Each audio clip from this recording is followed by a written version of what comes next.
மதிமுகவோட பிரச்சாரம் இருக்கும்போது, திமுகவோட பிரச்சாரம் எந்த மாரி நடந்துகிட்டு இருக்கு? அது என்ன வழக்கம் போல் என்ன திமுக பிரச்சாரம்னா என்ன எல்லா சேனல்லாம் காலியாக இருக்கும். இல்லைன்னா காசு கொடுத்து ஆளை கூப்பிட்டுருப்பாங்க. அவங்கெல்லாம் கோட்டர் வந்துச்சு கிளம்புடா இடத்த விட்டு அப்படின்னு. பாஜகவோட கூட்டணி வச்சுட்டாரு அப்படின்னே ஐயா உதயநிதி சொல்றாரு எடப்பாடி கொத்தடிமை அப்படின்னு. அதற்கு ஐயா எடப்பாடி அவர்கள் ஒரு தரமான பேர் ஐயா கலைஞர் அவர்கள் வந்து இப்படி மண்டிட்டு வாஜ்பாய் முன்னாடி உட்காந்துருக்குதா ஒரு ஃபோட்டோ காமிச்சு. டேய் நான் கொத்தடிமை இல்லை, நீ தாத்தா காலத்துலேருந்தே பிஜேபி கொத்தடிமை தான்டா. முதல் முறை ஓட்டர்ஸா பார்க்கும்போது எந்த மாதிரியான மாற்றங்கள் இருக்கும்னு நினைக்கிறேன். ஆனால் அந்த குழப்பங்கள்னா ஐயா சீமானவர்களும் ஐயா எடப்பாடி அவர்களும் பக்காவாக கேரி பண்ணி கொண்டு போகிறாங்க. ஐயா விஜய் அவர்கள் அது செய்யல, அவர் பாட்டு சைக்கிள் விட்டுருக்காரு, அம்பு விட்டுட்டுதா. இதில் இவ்வளோ ஊழல் பண்ணுறீங்களே அப்படின்னு திமுக அரசையும் உதயநிதி ஸ்டாலின் அவர்களையும் முக ஸ்டாலின் அவர்களையும் கேட்டால் அவங்க அதுக்கு பதில் சொல்றது கிடையாது. நீ கால்கீழ பூண்டு போனிய.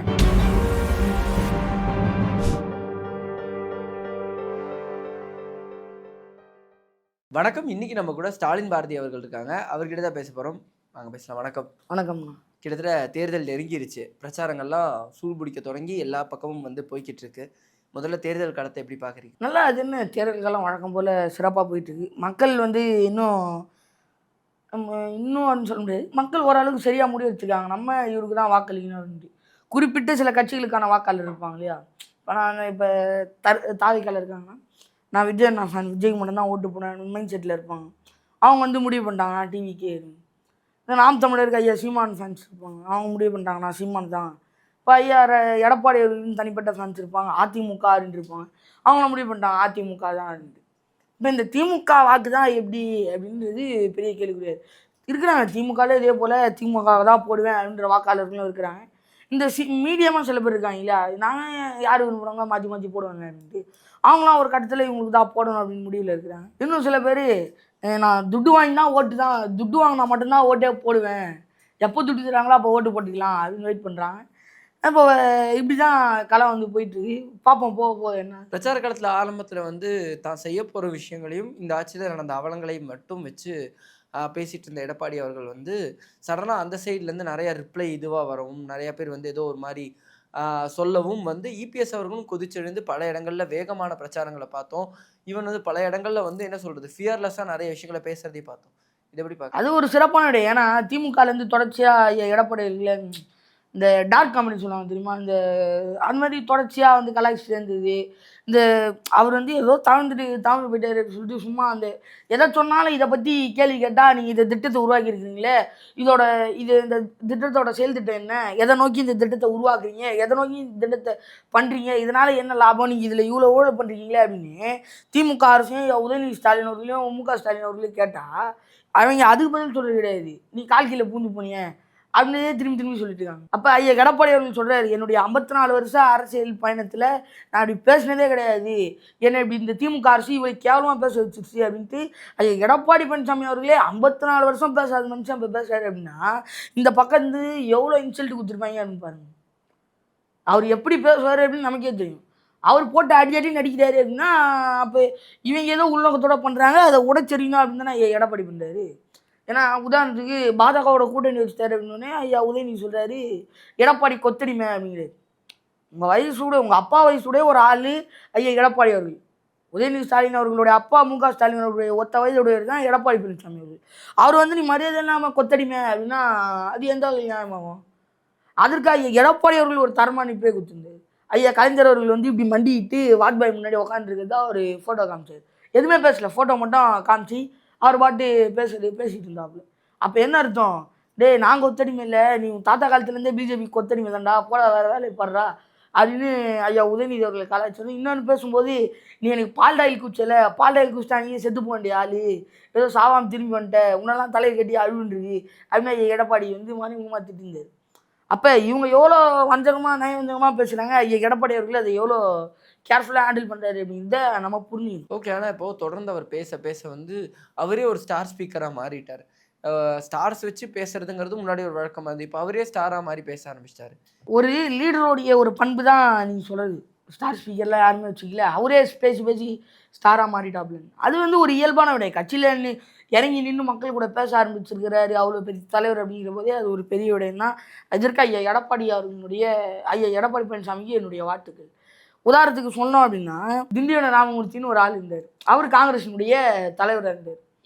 அவர் வந்து எல்லாம் ப்ரெஸ் மீட் அவரை எடுக்கலாம் அப்படின்னு போனால் ஒருத்தர் வந்து ஒரு ஆள் போஸ்ட் ஓட்டிகிட்டு இருக்காப்புல, தலையில் தலப்பா கட்டிக்கிட்டு போஸ்ட் ஓட்டிகிட்டு இருக்காப்புல செவுத்தில், காங்கிரஸுக்கு ஓட்டு போடுங்க அப்படின்னு. அவர் கூப்பிடுறாங்க, திண்டிவன ராமமூர்த்தி வீடு எங்கே அப்படின்னு கேட்கலான்னா அவர் தான் திண்டிவன ராமமூர்த்தி. புரியுதுங்களா? அப்போ நீ எந்த வேலை கொடுத்தாலும் ஒரு லீடரெலாம் செய்யணும். அப்போ தான் அந்த ஒரு லீடருடைய அடிப்படை தகுதியே அதுதான். அதாவது கால் நகத்துலேருந்து தலை முடி வரைக்கும் என்ன வேலை சொன்னாலும் நம்மளால செய்ய தெரியும். அதான் ஒரு லீடர். அப்படி இருந்து தான் பல அரசியல் தலைவர் வந்தாங்க.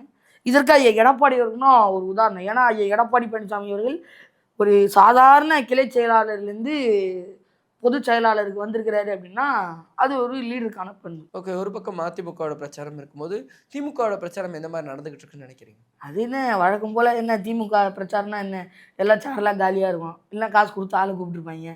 அவங்கெல்லாம் கோட்டர் வந்துச்சு கிளம்புடா இடத்த விட்டு அப்படின்ட்டு கிளம்பிட்டு இருப்பாங்க. சேர்லாம் காலியாக இருக்கும். துட்டு கொடுத்துட்டோன்னே துட்டு சப்ளை பண்ணுறாங்க. காசு வாங்கியாச்சு, வா வா போ போ வா சீக்கிரமாக சாப்பிட்டு தூங்குவா அப்படின்னு எல்லாம் வீட்டுக்கு போயிடுவாங்க.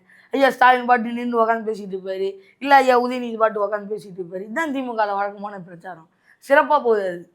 ஓகே. ஆனால் இது ஒரு பக்கம் வந்து எந்த மாதிரி இருக்குன்னு நினைக்கிறீங்க? திமுக பிரச்சாரம் இந்த மாதிரி இருக்குங்கிறதுக்கு என்ன ரீசன்ஸ்? அதான் மக்கள் வந்து யாரும் விரும்பலை. ஏன்னா 3 பெரிய பெரிய அரசியல் கட்சி தலைவர்களும் ஐயா எடப்பாடி பழனிசாமியாக இருக்கட்டும், ஐயா சீமான் அவர்களாக இருக்கட்டும், ஐயா விஜய் அவர்களாக இருக்கட்டும், 3 பேருமே வந்து திமுக நேரடியாக அட்டாக் பண்ணுறாங்க. அதில் யார் எந்த விதமாக அட்டாக் பண்ணுறாங்கிறது வேறு விடயம். ஆனால் 3 பேருமே வந்து அட்டாக் பண்ணுறாங்க. அப்போ மக்கள் மீது, அதான் மக்களுக்கு இருக்கக்கூடிய வெறுப்பு என்பது திமுக மேலே நேராக போகுது. அப்போ பெரும் எதிர்ப்பு என்பது திமுக மேலே உருவாது. அது 2026 தேர்தலில், இந்த தேர்தலில் கண்டிப்பாக பெரிய அளவில் ரிஃப்ளெக்ட் ஆகும். அதை நம்ம காத்திருந்து பார்ப்போம். ஆனால் திமுகனுடைய பிரச்சாரம் மங்களாக தான் போகுது. இந்த தடவை திமுகனுடைய கிராஃபில் பெரிய சர்க்கிள் இருக்குது. அது கண்டிப்பாக அந்த தேர்தலில் பிரதிபலிக்கும். இதை நான் வந்து சும்மா மேலோட்டமாக சொல்கிறேன் அப்படின்லாம் நீங்கள் பார்க்கணும். ஏன்னா கூட்டணி கட்சிகளே வந்து வெறுப்பில் இருக்கிறாங்க திமுக மேலே. ஐயா திருமாவளவன் அவர்களுக்கு இவ்வளோ ஆண்டு காலமாக பயணிச்சார், அவருக்கு ஒரு 8 சீட்டை கொடுத்துருக்காங்க. ஐயா வேல்முருகன் போன்ற நபர்கள்லாம் கடுப்பில் இருக்காங்க. திமுக கூட்டணிக்குள்ளே இல்லை ஐயா வேல்முருகன் போன்ற நபர்கள்லாம், இருந்தாலும் கடுப்பில் இருக்கிறாங்க. இன்னும் திமுகவில் இருக்கக்கூடிய கூட்டணி கட்சிகள் நிறைய பேரில் கடுப்பில் இருக்காங்க. காங்கிரஸ் கட்சியினுடைய தலைவர் ஐயா ராகுல் காந்தி அவர்கள் வந்து கூட்டணியில் வந்து இப்படி கைப்பிடிச்சி நிற்கவே இல்லை, வரவே இல்லை கூட்டத்துக்கெலாம். அவரும் எதிர்ப்பு, என்னடா அது அப்படின்ற ஒரு எதிர்ப்பான ஒரு மனநிலையில் தான் இருக்கிறார். அப்படி இருக்கும்போது கூட்டணிக்குள்ளேயே திமுகனுடைய கூட்டணி கட்சியிலே மன அதிருப்தியாக இருக்குது, ஒழுங்காக செட் ஆகலை அப்படிங்கிறப்ப மக்கள் எப்படி ஒழுங்காக செட் ஆகி திமுக ஓட்டு போடுவாங்க? ஓகே. இப்போ இந்த சைடு அதிமுகவோட கூட்டணியில் எந்த மாதிரி இருக்குன்னு நினைக்கிறீங்க? அதிமுகனுடைய கூட்டணி என்ன சிறப்பாக இருக்குது. இவங்க காங்கிரஸுக்கு பயந்துட்டு ஆட்சியிலே இல்லாத வெறும் 5 மாநிலத்தில் கூட தான் காங்கிரஸ் இருக்குன்னு நினைக்கிறேன். அப்படி இருக்கிற ஒரு காங்கிரஸை பார்த்து பயந்து ஓடி ஐயையோ கொடுத்துருன்னு நீங்கள் கேட்குற சீட்டெல்லாம்னு 29 சீட்டு ஒரு ராஜ்யசபா பதவி கொடுத்துருக்காங்க. ஆனால் ஐயா எடப்பாடி பழனிசாமி அவர்கள் வந்து கொடுக்கல. பெரிய கட்சியாக இருந்தாலும் தமிழ்நாட்டில் வந்தால் நீ சிறிய கட்சி தான்ப்பா அப்படின்ட்டு ஐயா எடப்பாடி அவர்கள் இருந்தாங்க, உங்கள் தகுதிக்கு இது சரியாக இருக்கும், 27 சீட்டு ஒரு ராஜ்யசபா பதவி வந்து பிஜேபிக்கு வழங்கியிருக்கிறாரு. அது வந்து ஒரு சிறப்பான விடயம். கூட்டணியில் இருக்க யாரும் வந்து அதிருப்தியாக இல்லை, எல்லாரும் வந்து திருப்தியாக இருக்கிறாங்க, எல்லாரும் வந்து உழைக்கிறாங்க கட்சிக்காக. விருப்பமே இல்லாமல் திரும்பி போன தொண்டர்கள்லாம் விருப்பத்தோடு மீண்டும் உள்ளே வராங்க அப்படிங்கிற போது அது ஒரு சிறப்பான விடயம். அதிமுக சிறப்பாக செயல்படுது. கண்டிப்பாக அவங்க அந்த தேர்தலில் ஒரு கலக்குவாங்க. அண்ட் வேகமான பிரச்சாரம் நம்மளால் பார்க்க முடியுது. தொடர்ந்து எல்லா இடங்கள்லையும் மக்களை சந்திக்கிறாரு. தொடர்ந்து எல்லா பிரச்சனைகளையும் சொசைட்டியில் நடந்த 5 வருஷங்கள் நடந்த எல்லா பிரச்சனையும் பேசுகிறாரு. எப்படி பார்க்குறீங்க இதை? அது ஒரு சிறப்பான பண்பு. ஏன்னா ஒரு கட்சியை நம்ம வெறுப்பில் கையாளுறோமா, மக்களுடைய பார்வையிலேருந்து கையாளுறோமா அப்படிங்கிற போது, ஒரு கட்சியை மக்களுடைய பார்வையிலேருந்து, ஒரு தலைவரும் ஒரு கட்சியை மக்களுடைய பார்வையிலேருந்து கையாண்டா மட்டும்தான் வெற்றியை நோக்கி போக முடியும். திமுக அப்படி தான் போதானா கிடையாது. திணிக்கிறாங்க, உங்களுக்கு 1000 ரூபா கொடுத்தோமே, உங்களுக்கு 1000 ரூபா கொடுத்தோமே, உங்களுக்கு 1000 ரூபா கொடுத்தோமே, இலவச பஸ் கொடுத்தோமே, பேருந்து கொடுத்தோமே, லேப்டாப் கொடுத்தோமே, அதை கொடுத்தோமே அப்படிங்கிறாங்களே தவிர மக்கள் சொல்லலை திமுக தான் எங்களுக்கு 1000 ரூபா கொடுத்துச்சு, திமுக தான் எங்களை அதை பண்ணுச்சு, திமுக தான் இதை பண்ணுச்சுன்னு சொல்லலை. இவங்களா திணிக்கிறாங்க. ஆனால் அதிமுக சைட்லேருந்து அப்படி இல்லை. எடப்பாடி அவர்கள் பேசக்கூடிய கருத்தை வந்து ஏற்றுக்கிறாங்க. ஏன் அப்படின்னா உண்மையிலே மக்கள் பாதிக்கப்பட்டிருக்கிறாங்க. இவங்க திமுக பண்ண இந்த 5 ஆண்டு கொடுமைகளால் மக்கள் பாதிக்கப்பட்டிருக்கிறாங்க. அதனால் எடப்பாடி அவர்கள் பேசுகிறதை ஏற்றுக்கிறாங்க. அதனால் எடப்பாடி அவர்களுடைய கிராஃபில் பெரிய ஏற்றம், திமுக கிராஃபில் பெரிய சர்க்கிள் இருக்குது. கண்டிப்பாக அது காமிக்க தேர்தலில் பெரிய மாற்றத்தை உண்டாகும். இன்னும் 9 நாட்கள் சச்சமே இருக்கும் பட்சத்தில் அரசியல் களம் மாறுமா, இல்லை இதே நிலை நீடிக்கும்? கண்டிப்பாக மாறும். அதாவது காற்றுகள் மாறும், திசைகள் மாறும். எவ்வளவோ 9 நாளில் மாறி இருக்கு. அரசியல் களம் மாறாதா? மாற்றுவாங்க. மாற்றுறதுக்குன்னே சில தலைவர்கள் இருக்காங்க, அவங்களாம் மாற்றுவாங்க. சில பேர் துட்டு மாற்றம், சில பேர் ஐயா எடப்பாடி சீமான் போன்ற பேசுகிறாங்க இல்லையா, அவங்களாம் பேசுகிறத பார்த்து இருந்தாலும் நல்லா பேசுகிறாயா எனக்கு ஓட்டு போடுவாயா அப்படின்னு சொல்லலாம். இதெல்லாம் ஒரு மாற்றம் ஏற்படலாம், மக்கள் மனநிலையில் மாற்றம் வரலாம், இல்லை இந்த தடவை இவங்களுக்கு போடுவோம் அப்படின்ற மாற்றம் வரலாம். அதெல்லாம் சாதாரணமான விஷயம். முதல் முறை ஓட்டர்ஸாக பார்க்கும்போது எந்த மாதிரியான மாற்றங்கள் இருக்கும்னு நினைக்கிறீங்க? கண்டிப்பாக ஒரு மாற்றம் வருங்க. திமுக மாற்று சக்தி இவ்வளோ நாள் அதிமுக இருக்குது, தேர்ந்தெடுப்பாங்க. ஏன்னா ஐயா எம்ஜிஆர் காலத்தில் தொட்டு வந்த ஒரு கட்சி, பழமையான கட்சி. அப்படி இருக்கும்போது திமுகவுக்கு மாற்று சக்தியாக இன்றைக்கி வரைக்கும் அதிமுக தான் பெரும் அளவில் திமுக எதிர்த்து வரக்கூடிய ஒரு சக்தியாக இருக்குது. மிச்சம் இருக்கக்கூடியவங்களாம் ஓரளவுக்கு எதிர்க்கிறாங்க. அப்படி இருக்கும்போது ஐயா எடப்பாடி அவர்கள் ஒரு அங்கீகரிக்கப்பட்ட இடத்துல இருக்காருன்றப்ப தேர்ந்தெடுக்கலாம் நிறைய வாய்ப்பு இருக்குது. ஏன்னா ஏற்கனவே அதிமுகவினுடைய ஓட்டர்ஸ் இருக்கிறாங்க, எம்ஜிஆருடைய ரசிகர்கள் இன்றைக்கி வரைக்கும் உயிரோடு இருக்கிறாங்க. அவங்களுடைய ஓட்டெலாம் என்றைக்குமே மாறாது, மாற்றம் வரும். பட் ஆனால் இப்போ எப்பயாவது ஏதோ ஒரு இதில் திமுக பீப்புளோட ஓட்டு வந்து மாறதுக்கான வாய்ப்புகள் இருக்கு. திமுகவினுடைய ஓட்டு மாறும், ஆனால் அந்த அதிமுகவினுடைய ஓட்டு மாறாது. எப்போவுமே அதிமுகவினுடைய ஓட்டு அதிமுக கிட்ட இருக்குமே தவிர திமுகவினுடைய ஓட்டு மாறும். ஏன்னா திமுக வந்து அதிமுக சரியில்லைன்னா திமுகவுக்கு போடலாம் அப்படின்னு ஆப்ஷனில் தான் வருவாங்களே தவிர எப்போவுமே அதிமுகன்ற நபர்கள்லாம் இருக்கிறாங்க.